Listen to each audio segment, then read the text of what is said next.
چوری کے ایک مقدمے میں جج نے مالکن سے کہا، کیا ہوا، پورا واقعہ سناؤ۔ محترمہ، رات کا اندھیرا تھا، بجلی نہیں تھی، رات کا 1:30 بج رہا ہوگا۔ میری آنکھ کھلی، میں نے محسوس کیا کہ کوئی کمرے میں داخل ہوا اور الماری کی طرف گیا۔ جج، تم نے پکارا کیوں نہیں؟ محترمہ، میں سمجھی منّے کے ابا ہیں۔ جج، پھر؟ محترمہ، پھر کپڑے نکالنے اور پھینکنے کی آواز آئی۔ جج، تم نے تب بھی نہیں پہچانا؟ محترمہ، نہیں، میں سمجھی منّے کے ابا ہیں۔ جج، پھر؟ محترمہ، پھر میں نے آواز دی، اس نے کوئی جواب نہیں دیا۔ میں غصے سے اٹھ کر گئی تو وہ صوفے کے پیچھے دبک گیا۔ جج، تم نے تب بھی نہیں پہچانا؟ محترمہ، نہیں۔ میں صوفے پر بیٹھ گئی اور وہ صوفے کے پیچھے دبا رہا۔ میں سمجھی منّے کا ابا ہی ہے۔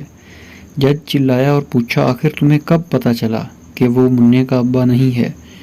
محترمہ، آخر جب میں غصے سے اٹھی، اس کا کالر پکڑ کر صوفے کے پیچھے سے نکالا اور مارنے کے لیے جیسے ہی ہاتھ اٹھایا، اس نے بھی ہاتھ اٹھایا۔ میں سمجھ گئی کہ یہ منّے کا ابا نہیں ہو سکتا۔